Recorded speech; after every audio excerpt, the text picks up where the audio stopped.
ሰላም ጤና ይስጥልኝ የሐዲስ ቢዝነስ ሪቪው ነው ከዚህ በፊት ወጋገን ባንክ በመታወቂያ ካርድ ብቻ የብድር አገልግሎት መስጠት እንደጀመረ በሰራነው ቪዲዮ የብድር አገልግሎቱ እንዴት ነው የሚሰጠው ከፍተኛው የብድር መጠን ስንት ነው የሚሉ ተያያዥ ጥያቄዎችን አንስታችኋል ለጥያቄዎቻችሁ ምላሽ እንዲሰጡን የባንኩን ቺፍ ዲጂታል ባንኪንግ ኦፊሰር የሆኑትን አቶ ሁሴን አምዴን አነጋግረናል በጣም አመሰግናለሁ ከሐዲስ ቢዝነስ ሪቪው ጋር ቆይታ ለማድረግ ስለወደዱ ቆይታችን ከመጀመራችን በፊት ራስዎትንና የሥራ ድርሻዎትን ቢነግሩኝ። እሺ አመሰግናለሁ ሁሴን አምዴ ይባላለሁ የወጋገን ባንክ ቺፍ ዲጂታል ባንኪንግ ኦፊሰር ነኝ። ኦኬ በቅርቡ እንግዲህ ከጥቂት ወራት በፊት የወጋገን ባንክ ከዚህ ከዲጂታል ባንኪንግ ስርዓት ጋር በተገናኘ ላውንች ያደረጋቸው ሰርቪሶች አሉ ኢብርን ጨምሮ ማለት ነው። ለመነሻ ለነሱን እንመልከትና ዛሬ ተወደክ ተገናኘንበት ወጋገን ባንክ የጀመረው የዚህ የብድር አገልግሎት ወደ እነሱ መለሳለሁ ግን በቅርቡ ይፋ ያደረጋችኋቸው የዲጂታል ባንኪንግ አፕሊኬሽኖች ስርዓቶች ምን ይመስላሉ የሚለውን እሱን ለመነሻ እንመልከት። ጥሩ እንግዲህ ያው እናንተም በተለያየ መልኩ ሰምታችሁታል የኢትዮጵያ የፋይናንሻል ሴክተር በጣም እየተቀየረ ነው መንግስት የናሽናል ዲጂታል ስትራቴጂ አውጥቶ እየተገበረ ነው ያለው ያንን ብሔራዊ ስትራቴጂ ተከትሎ ደግሞ እኛም በተመሳሳይ መልኩ የባንካችንን ስትራቴጂ በዛ ልክ ቃኝተናል ከዛ ውስጥ እንግዲህ ወሰድነው ምንድነው አንዱ እዚህ ዲጂታል ኤክሰለንስ ላይ ስራዎችን መስራት አለብን በቀጣይ ውድድሩ ከባድ ነው የሚሆነው ውድድሩ በዋናነት የሚኖረው የአገልግሎት ጥራትና ፍጥነት ላይ ነው የሚሆነው ማለት ነው የባንክ አገልግሎት የአገልግሎትን ጥራትና ፍጥነትን ከማሳደግ አንፃር ዲጂታል ላይ መስራት አማራጭ የሌለው ምርጫ ነው ማለት ነው ከዛ አንፃር በተለይ በዚህ አመት ብዙ ትልልቅ ስራዎችን ሰርተናል ከነዚህ ውስጥ አንዱ የሞባይል ዋሌታችንን አስተዋውቀናል የሞባይል አፕሊኬሽናችንን አምጥተናል የዲጂታል ብድር እንደዚሁ ይዘን መተናል የኢንተርናሽናል ካርዶች በተለይ ወደ ውጭ ሰዎች በሚጓዙበት ሰዓት ቀደም ሲል በጥሬ ገንዘብ ነበረ ሰዎች ገንዘብ ይዘው የሚሄዱት አሁን እሱን አስቀርተናል እና ሌሎችንም ስራዎች እየሰራን ያለነው ይሄ በሙሉ መጪው ጊዜ የውድድር መድረኩ የሚሆነው ዲጂታል ላይ የተሻለ ስራ ይሰራ ባንክ የተሻለ ተፎካካሪ ሆኖ መቀጠል እንደሚችል ያመንበትና እየተገበርነው ያለው ጉዳይ ነው ማለት ነው እና እሱን ተከትሎ ነው ብዙ ዲጂታል ላይ ስራዎችን እየሰራን ያለንበት ሁኔታ በጣም ጥሩ እንግዲህ ዛሬም ያገናኘን እኛንና እርሱ ከዚህ ከብድር አገልግሎት ጋር በተገናኘ ወጋገን ባንክ ያለ ዋስትና ደንበኞቻችሁ የመታወቂያ ካርዳቸውን ብቻ በመጠቀም የብድር አገልግሎት የሚያገኙበትን አሰራር መዘርጋታችሁን ተከትሎ ነው ዛሬ ተገናኘነው እንደው ይሄንን የብድር አይነት ለመጀመር እንዴት አሰባችሁ የሚለውን እንመልከትና አንድ የወጋገን ባንክ ደንበኛ የዚህ ብድር ተጠቃሚ ለመሆን ማለፍ የሚገባቸው ፕሮሰሶች ምንድናቸው የሚለውን ባጭሩ እንመልከት እንግዲህ ምንድነው በዋናነት የኛ ህዝብ በተለይ ለክሬዲት ያለው አክሰስ ከባንክ ጋራ ያለው አክሰስ በጣም ሊሚትድ ነው ውስንነት አለበት ባንኮች ብዙ ጊዜ ያው በተለይ ትልልቅ ነጋዴን ትልልቅ ንግድ ላይ ያሉ ሰዎችን ነው ፋይናንስ እያደረግን የቆየነው አብዛኛው ህዝባችን ግን የባንክ መሰረታዊ የባንክ አገልግሎትንም ይሁን የባንክ ብድር የማግኘት እንትኑ በጣም ጠባብ ነው እድሉ በጣም ጠባብ ነው ስለዚህ አሁን በየቅርንጫፉ ምናልባት በአገር ደረጃ ቅርንጫፎች አሉን ብዙ ወደ 456 ቅርንጫፎች አሉን በ456 ቅርንጫፎቻችን ማህበረሰባችንን ለማገልገል እንቸገራለን ሊሆን የሚችለው እንግዲህ ዲጂታሉ ላይ አሁንም ሰዎች ቤታቸው በአካባቢያቸው በቅርባቸው አክሰስ ሊያደርጉት በሚችሉት መልኩ የብድር አገልግሎትን ማድረስ አለብን ብለን ነው የወሰድነው በተለይ ወጣቶች ከወጣቶቹም በተለይ ደግሞ ሴቶች የአክሰስ ቱ ክሬዲት በጣም የተወሰነ ስለሆነና የስራ ሀሳብ እያላቸው በገንዘብ እጥረት ወይም የስራ ማስኪያጃ ገንዘብ እጥረት ምክንያት ብዙ ህዝብ ተደራሽ አይደለም፣ በተለይ ሴቶቻችን ተደራሽ አይደለም። ስለዚህ ያንን መልስ ከመስጠት አንፃር እናም ደግሞ የአገልግሎት ጥራትህንም ተደራሽነትህንም ለመጨመር ዲጂታል እፎይታ የወጋገን እፎይታ ዲጂታል ክሬዲት የሚል አጠቃላይ የብራንድ ኔማችን እፎይታ ይባላል የዲጂታል ብድራችን። እሱን ላውንች አድርገናል እና እዚህ ላይ በቅርቡ ነው የጀመርነው። ነገር ግን እስከ ቅርብ ጊዜ ድረስ እንደ ባንክ በጣም 10,000 አይሞሉ ነበረ በተለመደው የዚህ የትራዲሽናል ባንክ ብድር የወሰዱ ሰዎች በተበዳሪ ቁጥር ብንለካቸው ማለት ነው። ይሄን አገልግሎት 7-8 ወር ይሆነናል ዲጂታል ክሬዲት ከጀመር። ታርጌት ግሩፓችን እንዳልኩ በየትኛውም የሀገሪቷ ኮርነር ላይ ያሉ የስራ ስነልቦና እና የስራ ሀሳብ ያላቸው ነገር ግን የገንዘብ እጥረት ያለባቸው ሴቶችን ታርጌት ያደረገ ስለነበረ ይሄን ከጀመርነው 7-8 ወር ሆኖናል። ዛሬ ላይ 110,000 ተበዳሪዎች እዚህ ፕላትፎርም ላይ ገብተው ብድር አግኝተዋል ማለት ነው። 110,000 የጥቃቅንና አነስተኛ ንግድ ላይ ስራ ላይ የተሰማሩ ሰዎች ብድር ወስደዋል ማለት ነው። ይሄ እንደ ወጋገን ባንክ ከቢዝነስም በላይ ነው እንትን የሚያደርገው። ምክንያቱም ህብረተሰባችን የስራ ፈጠራን ወይንም የስራ እድልንና የማደግ ራዕይን መደገፍ አለብን ብለን ከተነሳንባቸውና ከምንሰራቸው ስራዎች እንደ ኮርፖሬት ሶሻል ሪስፖንሲቢሊቲ የምንወጣው በቁርጠኝነት የያዝነው ስራ ነው። ከ1.6 ቢሊዮን ዛሬ ላይ ሆነን ስንል 1.6 ቢሊዮን ብር ድረስ ለቀናል ማለት ነው በዚህ ፕላትፎርም ላይ። እንግዲህ ይሄ እንደዚህ ካልኩኝ በኋላ እንትኖቻችን ቢያንስ አሁን በቀጣይ ፕሮዳክቶቻችን 12 ናቸው። አሁን ለጊዜው እዚህ ሲስተም ላይ የለቀቅናቸው ፕሮዳክቶች 5ቱን ነው እያሳደግነው ማቹር እያደረግነው የምንሄደው ማለት ነው። እና የመጀመሪያው የብድር አይነታችን በእፎይታ ስር ያለ የዲጂታል ክሬዲት አንደኛው መለኛ ይባላል። መለኛ ማንም አሁን እኛ KYC እንለዋለን ኖ ዩር ከስተመር ክራይቴሪያዎች አሉ። እሱን ብዙም ሳናጠብቅ ሰዎች የወጋገን ባንክ አካውንት ስላላቸው ብቻ የመለኛ ብድርን ማግኘት ይችላሉ። አሁን ታችኛው ማህበረሰብ ኑ ቡና ጠጡ የምትሰራ ሴት ከመታወቂያ ውጭ ሌላ ነገር ሊኖራት ይችላል? አይችልም። እና እሷም ስራ አላት፣ ሀሳብ አላት፣ ነገር ግን ገንዘብ የላትም። ነገር ግን ሌሎች ክራይቴሪያዎችን ልታሟላ አትችልም። ስለዚህ እቺ ሴት መለኛ የሚለውን ብድር መጠቀም ትችላለች ማለት የወጋገን ባንክ አካውንት ብቻ እስካላት ድረስ ማለት ነው። እቺ መጀመሪያ ላይ ስታርታፕ ካፒታል ምንሰጣት ብድር ናት በመለኛ በሚል ፕሮዳክት። እቺ ሴት እንግዲህ ደጋግማ እየወሰደች ስትመጣ የመክፈል ባህሪዋም ጥሩ እስከሆነ ድረስ ወቅቱን ጠብቃ የምትከፍል እስከሆነ ድረስ እና ቀጥሎ ደግሞ ትንሽ የከፍ ብላ ንግድ ፍቃድ ማውጣት ስትጀምር እድገት የሚል አማውንቱም ከፍ ስለሚል ይሄ መለኛውን ከ5,000 እስከ 7,000 ብር ድረስ ነው መጀመሪያ ላይ ብድር የምንሰጠው ማለት ነው። ገና የባንክ አካውንት ብቻ ላለው ሰው እሱን ብቻ ነው የምንፈልገው። በነገራችን ላይ መታወቂያ የዛኔ አንፈልግም። ነገር ግን አብረውን እየሰሩ ትራንዛክሽኑን ስራቸውን እያስኬዱ በሄዱ ቁጥርና ፈቃድ አውጥተው ሲመጡ ደግሞ እድገት ካታጎሪ ውስጥ ይገባል። እድገት የሚባል ሌላ ፕሮዳክት አለን ማለት ይሄ እድገት የምንለው ፕሮዳክታችን እስከ 50,000 ነው የሚወስደን ማለት ነው።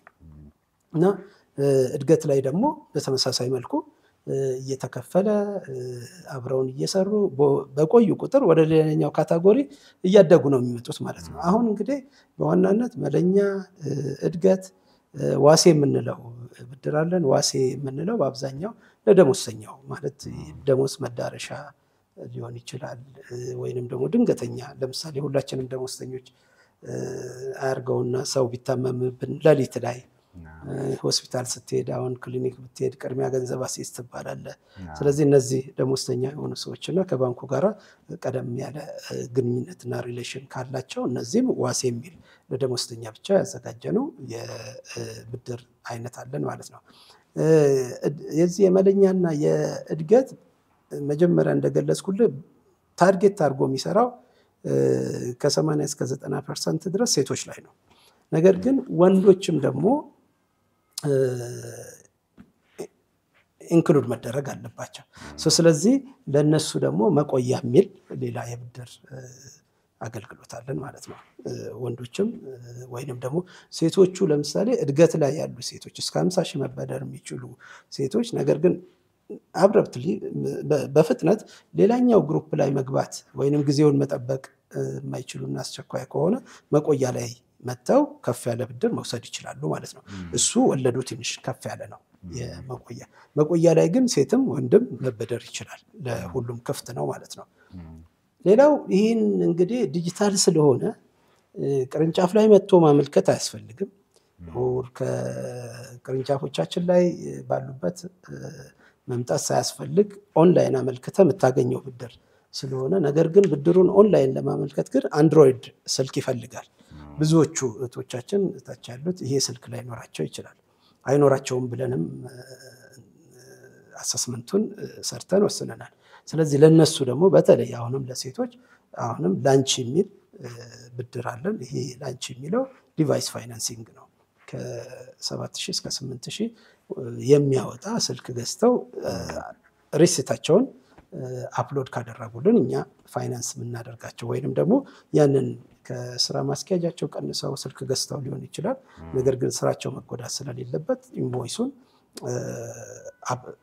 አፕሎድ ሲያደርጉልን እኛ ያንን ሲስተሙ ራሱ አክቹአሊ ማሽኑ ነው እንትን የሚሰራው ፕሮሰስ ያደርግና ለስልክ መግዣ ብድር ይሰጣል ማለት ነው። ስለዚህ እነዚህ 5 ፕሮዳክቶች አሁን ገበያ ላይ ያወጣናቸው ፕሮዳክቶቻችን ናቸው።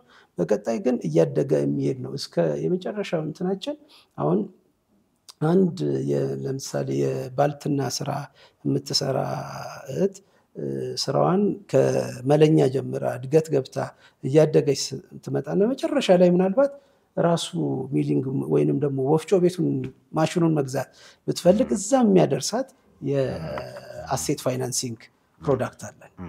እንትኑ እነዚህ ተበዳሪዎቻችን አሁን እዚህ እንትን ላይ ያሉት ተበዳሪዎቻችን እያደጉ ማቹር እየሆኑ አከፋፈላቸው ጤነኛ እየሆነ በመጣ ቁጥር ወደ ሌላኛው ፕሮዳክት እያደጉ ነው የሚሄዱት።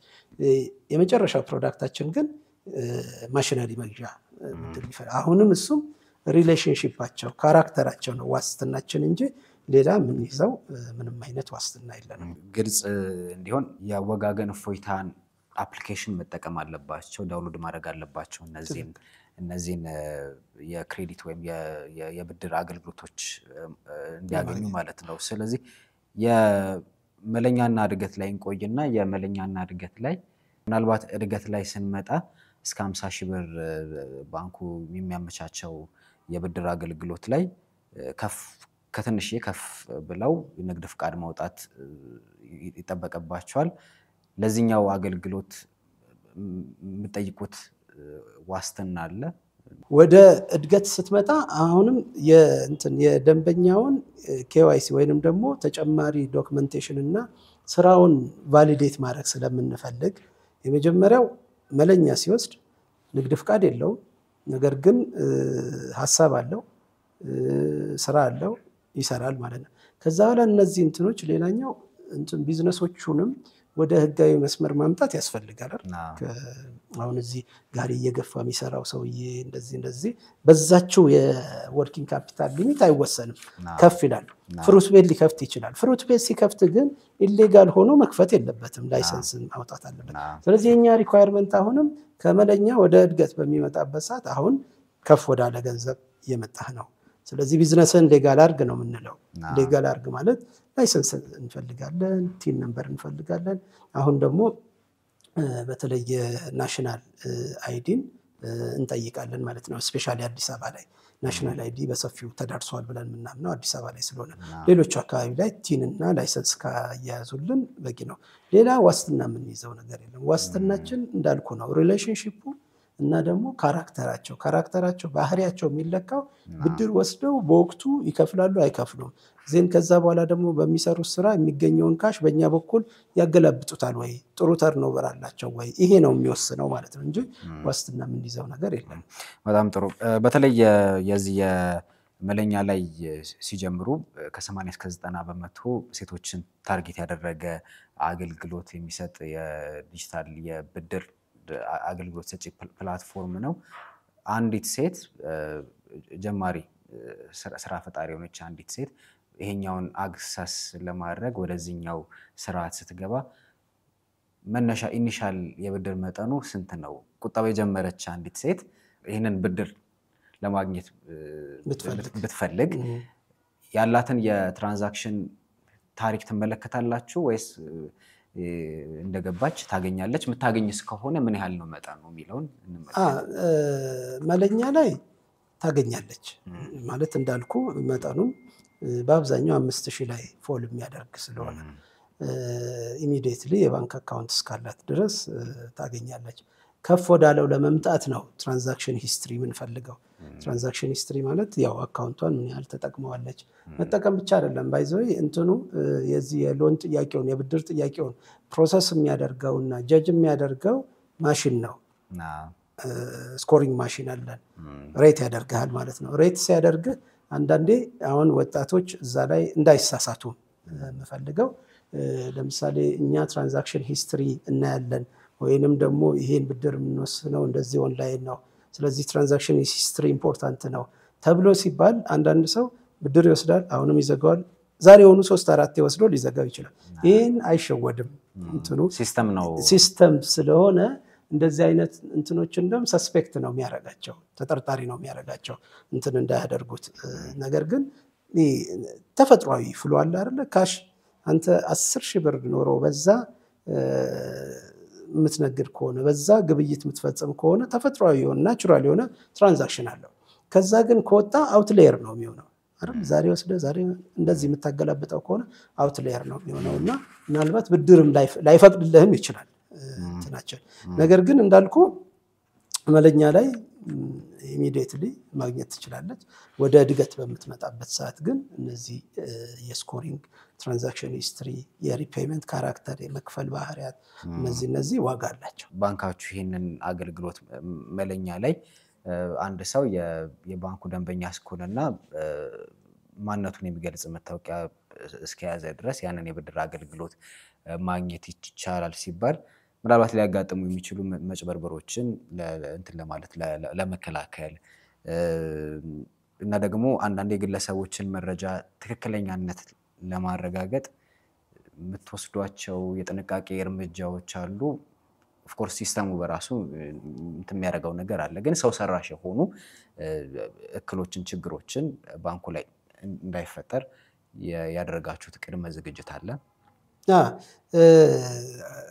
አሁን እንግዲህ በተለይ መለኛ ላይ ነው እዛ ላይ ፊዚካሊ ያው ሰውየው ልጅቷ ቅርንጫፍ ሄዳ ፊዚካሊ ነው አካውንት መትከፍተው ሂሳብ ስትከፍት ፊዚካሊ ነው መታወቂያዋን እዛ ቅርንጫፍ ላይ ተመትለው ይሄን ብድር ለመውሰድ ነው እኛ ምንም ክራይቴሪያ የለም ምናምን ነገር አካውንት ሲከፈት ቤዚካሊ እኛን የሚያስተዳድረንም አካል የሚፈልጋቸው ዶክመንት ሪኳየርመንቶች አሉ እነዛ ፕሮፐርሊ ቫሊዴት ተደርገው ነው አካውንት የሚከፈቱት ስለዚህ እዛ ቅርንጫፎቻችን የሚሰሩት ስራ የተሟላ ነው ብለን ወስደን ነው እዚኛ ፕላትፎርም ላይ ሰዎች ብድር እንዲያገኙ የምናደርገው ማለት ነው ነገር ግን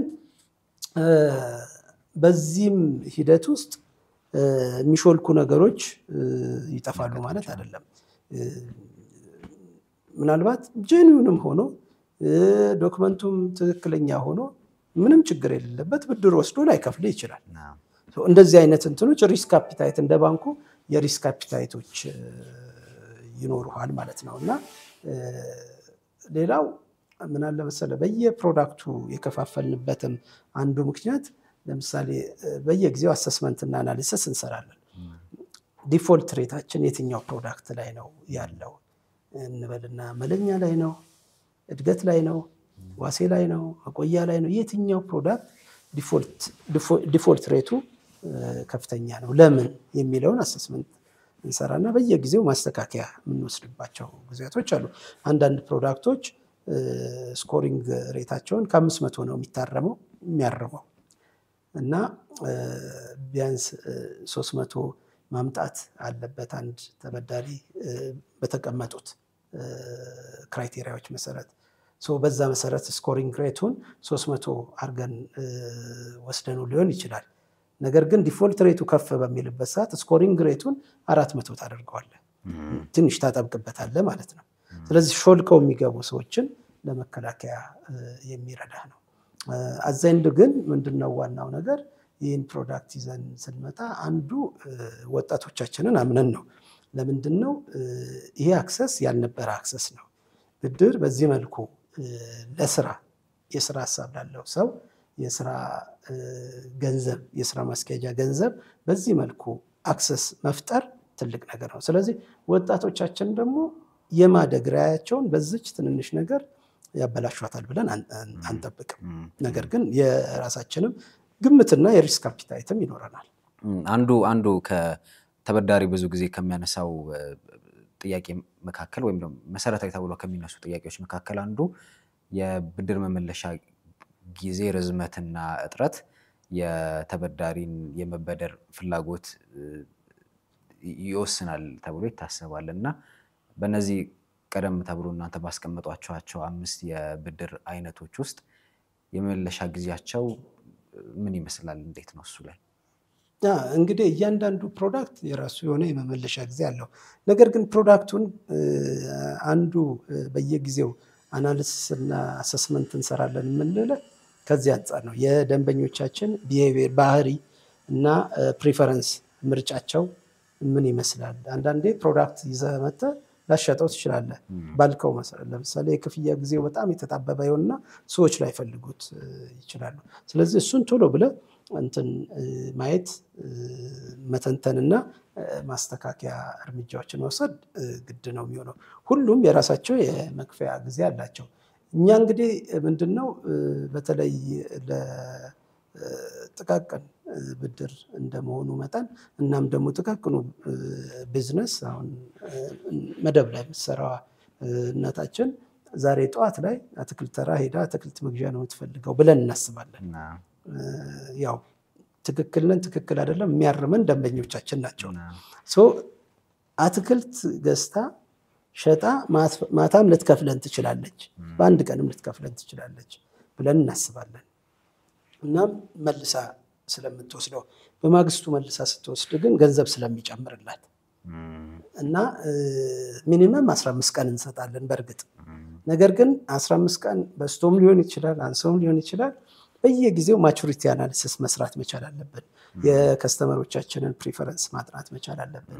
ክፍያ ፔሪዱ ይሄ በቂ ነው ወይንም 6 ወር አመት ምናደርሰው የክፍያ አይነት አለ የብድር አይነት አለ። ግን በቂ ነው አይደለም ደንበኞቻችን ናቸው የሚሉ። ስለዚህ የትኛው ፕሮዳክት በደንብ እየተሸጠ ነው የትኛው አይደለም ለምን የሚለው አንዱ ለምሳሌ ያነሳው ጥያቄ ነው የሚሆነው። የክፍያ ጊዜው ትክክል ካልሆነ ቶሎ ብለ እዛ ላይ ያው ፊድባክ በተለያየ መልኩ ስለምናገኝ ከየቅርንጫፎቻችን ምናልባት ያውን ለምሳሌ የመለኛ ትንሹ ብዙዎችን ተደራሽ የሚያደርግ ነው ብዬ ስላሰብኩኝ ከዚህ ካለው በቀላሉ ብድር ከማመቻቸቱ አንፃር ማለት ነው። ለምሳሌ መለኛ ያለው የጊዜ ገደብ ስንት ነው? ምናልባት ደንበኞች ሳይመቻችላቸው ቀርቶም በተባለው የጊዜ ገደብ ውስጥ መመለስ እንኳን ባይችሉ የቅጣት ወይም ደግሞ የወለድ መጠንስ አለ ወይ እሱስ ምን ያህል ነው የሚለውን ኢምፖርታንት የሆነ መረጃ ስለሆነ እሱን መመለስ ከተቻለ ነው። አክቹአሊ መለኛና እድገት ሁለቱም እንዳልኩ ለሴቶቹ ያዘጋጀነው ብድር ነው። የሚለያዩት በአማውንታቸው እና በቆይታቸው ነው የሚሆኑት። አሁን የመለኛ ገና ስታርታፕ አይደለ ስታርታፕ ነውና እስከ 15 ቀን ድረስ ባለው ጊዜ ውስጥ ተመላሽ ማድረግ አለባቸው። ወለዱም በጣም ዝቅተኛ ነው በነገራችን ላይ። ያንን ገንዘብ ወስደ ከምትሰራው ስራ ምናልባት አንዳንዴ በ15 ቀኑ የምትከፍለው ወለድ የአንድ ቀን የትርፍ ውጤት ሊሆን ይችላል። ግን መለኛም በራሱ እንዳልኩ 15 ቀን ሆኖ ታርጌት ያደረግነው ጥቃቅን ቢዝነሶች ላይ ስለሆነ ጠዋት ገዝተው ማታ የሚሸጡ ልጆችን ስለሆነ ታሳቢ ያደረግነው የክፍያ እንትኑ ፍሪኩዌንሲው በጣም ትልቅ ነው። ሰዎች አሁን በተለይ መለኛ ላይ ብዙ የክፍያ ኢሹ አናየውም። ለምንድን ነው መሰለ? ከመለኛ ወደ እድገት ቶሎ ግራጁዌት ማድረግ ይፈልጋሉ ሰዎች ማለት ነው። እድገት ላይ ሲገቡ ደግሞ ከፍ እናደርገዋለን። በወራት ነው ክፍያ። አንዳንዶቹ ምናልባት የመወዳደሪያ ነጥቦች ስለሆኑ ነው ማላነሳቸው። ነገር ግን በወራት አሁን እንትን ላይ በሚገባበት ሰዓት እድገት ላይ አንድ እህታችን ወደ እድገት ግራጁዌት ካደረገች ግን ከ15 ቀን የክፍያ ስርዓት ወደ ወራቶች የክፍያ ስርዓት ነው የምትሻገረው። መቆያስ? መቆያ ግን ምንድነው? ሴትም ይሁን ወንድም ይሁን ኮመርሻል ብድር ነው። እዛ ያንን ፕሮዳክት መጠቀም ይችላሉ። ማንም የጾታ ወይንም እንትን በጾታ ታርጌት ያደረግነው ግሩፕ ስለሌለን ማለት ነው። እሱም እንደዚሁ የወራ ለምሳሌ ገና እንትን ላይ እድገት ላይ መለኛ ላይ ያለች ሴት መለኛ ላይ ያለው 5000 ብድር አይጠቅመኝም ብላ ካለች ኢሚዲየትሊ እድገት ላይ መግባት ስለማችል መቆያ ላይ መታገን ከፍ ያለ ገንዘብ መውሰድ ትችላለች። እሱ ግን ኢንትረስቱም ከፍ ያለ ነው። የመክፈያ እንትኑም ጊዜውም በወራቶች የሚቆጠር ነው ማለት ነው። ወደ እንዳልኩ እንትን የለየንበት በዋናነት ታርጌት ግሩፕ የለውም። ወንድም ሴትም እዛ ላይ መግባት ገብቶ መውሰድ ይችላል። ግን ኤክስፔንሲቭ ነው። ከዛኛው ውድ ነው። ይሄኛው የዋጋ ያስከፍላል ማለት ነው።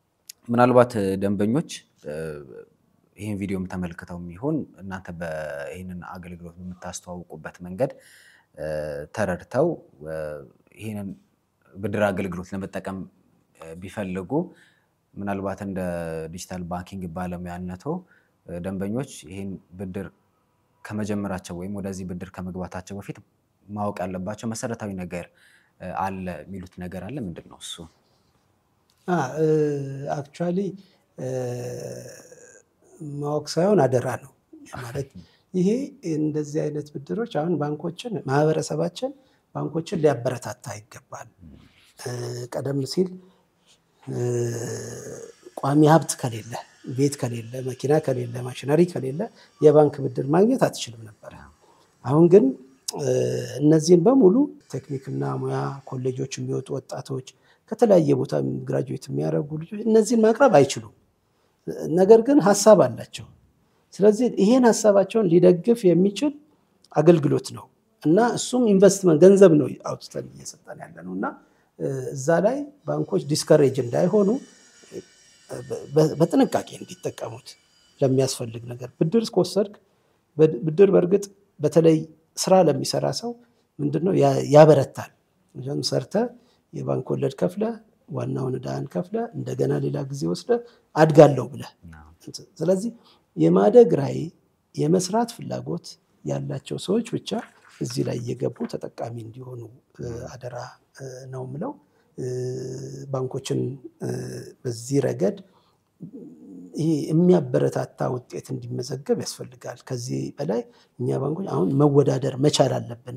ከዚህ በላይ ፕሮዳክቶችን ይዘን ለህብረተሰባችን ይዘን መምጣት አለብን። ዲፎልት ቢያደርግ ግን አሁን ይሄ አገልግሎት ባንኮች ይዘውት እየገቡ ያለ አገልግሎት ነው ቢበላሽ ወይንም ደግሞ ማበረታታ ከሆነ የብዙ ወጣቶችን ራዕይ ነው ምንቀጨው ማለት ነው። ስለዚህ በጥቂቶች ስለዚህ ሁሉም ሰው ለሚያስፈልገው አገልግሎት ለስራ ሪተርን ላለው ነገር አይደለም ነግደ ሰርተ አትርፈ ለእድገት መስራት መቻል አለብንና ይሄን ሲጠቀሙ አደራ ምለው በዚህ መልኩ እንዲጠቀሙት። ምናልባት ይሄንን አገልግሎት ለማስፋፋት ምን ታቀዳላችሁ የሚል ሐሳብ ማንሳት ፈልጋለሁ። ለማስፋፋት ኢንሴንስ ምን ማለት ነው? ምናልባት የገንዘቡን መጠን ከመጨመር አንፃር ሊሆን ይችላል ወይም ደግሞ ሴቶችን ብቻም ሳይሆን ደግሞ አካል ጉዳተኞችንም ያካተተ እንዲሆን እና ደግሞ አብዛኛውን ማህበረሰብም ያካተተ ወይም ደግሞ ተደራሽ ያደረገ እንዲሆን ኦፍ ኮርስ እረዳለሁ። ገና ጅምር ላይ ያለ ነገር ነው።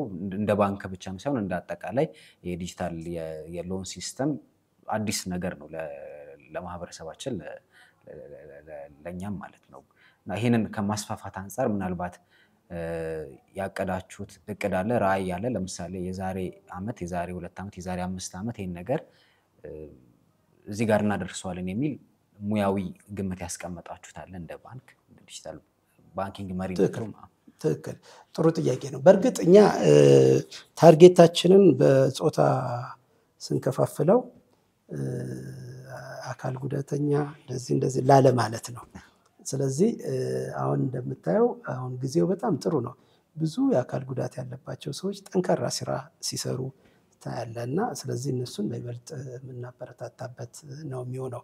ነገር ግን በወንድና በሴት ብለን ካታጎራይዝ ስናደርገው ሌሎቹ ነገሮች በሙሉ እዚህ ውስጥ ይታቀፋሉ የሚል ሐሳብ ወስደን ነው። ሌላው ከማስፋት አንፃር አሁን እንዳልኩ ቀደም 5 ፕሮዳክቶችን ነው ይዘን አሁን ገበያ ውስጥ የገባነው። ነገር ግን በዚህ አጭር ጊዜ ውስጥ ምናልባት በዚህኛው በጀት አመት ውስጥ ፕሮዳክቶቻችን 12 ይደርሳሉ። እነዛ ከ5 ወደ 12 የተለያዩ 12 አይነት ፕሮዳክቶች ስናደርሳቸው ከብድር ጋር የተገናኘው ነው ወይስ ሌላ ሌሎች አሉ? የብድር ስለ ብድር ስለሆነ አሁን እንዳልኩ መለኛ እድገት ዋሴ መቆያ አይደል ያለው እነዚህ 5 የብድር አይነቶች ናቸው ለተለያየ ታርጌት ግሩፕ ያዝናቸው። በተመሳሳይ መልኩ አሁን ሁሉንም ብድር አሁን እዚህ ጋር ተጠቅሞ ማቹር ያደረገ ሰው ወደ ሆነ ቦታ ደግሞ ግራጁዌት ማድረግ አለበት። 50,000 ብድር እየወሰደ ይነግድ የነበረ ሰው ከተወሰነ ጊዜ በኋላ 50,000 ኢምንት ትሆናለች አይደል? እሱ ፍላጎቱ ይጨምራል የቢዝነስ ሳይዙ ሲጨምር። ስለዚህ ነገ 100,000 ይፈልጋል 200,000 ይፈልጋል ሚሊዮኖች ይገባል። ስለዚህ 12 እናደርሰዋለን ተጨማሪ 7 ፕሮዳክቶችን እንጨምራለን ያልኩ የዚህ የማቹሪቲ አናሊሲስ ውጤት ነው የሚሆነው ማለት ነው። እኛ 12 እናደርሰዋለን ስለ በአይነትም በገንዘብ መጠንም ቀደም እንዳልኩ የዚህ የማሽነሪ ፋይናንሲንግ ውስጥ ድረስ እንገባለን እስከ 1.5 ሚሊዮን ብድር መስጠት ለአንድ ሰው የብድር መጠኑ እስከ 1.5 ሚሊዮን ድረስ የሚደርስ ፕሮዳክቶች አሉን ምናልባት በአጭር ጊዜ ውስጥ ምንገባባቸው ማለት ነው። ነገር ግን የዚህ የባንክ አገልግሎት በተለይ የዲጂታል ክሬዲት እንደ ቴክኖሎጂ ነው። የሆነ ቦታ ላይ ለምሳሌ 1.5 ሚሊዮን ጣራ አርገ የምታስቀምጠው ምናልባት ለ1 አመት ለ2 አመት ሊሆን ይችላል።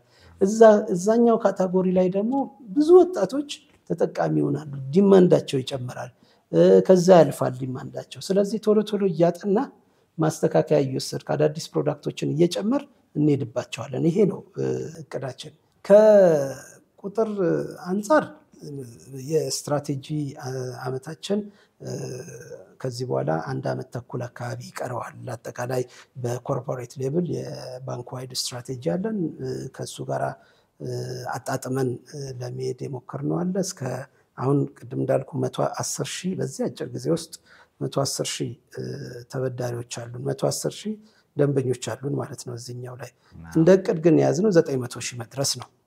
900,000 መድረስ አሁን ባለው ፔስ ስናየው ግን በጣም ባጭሩ የምንደርሰው እቅድ ነው ማለት ነው።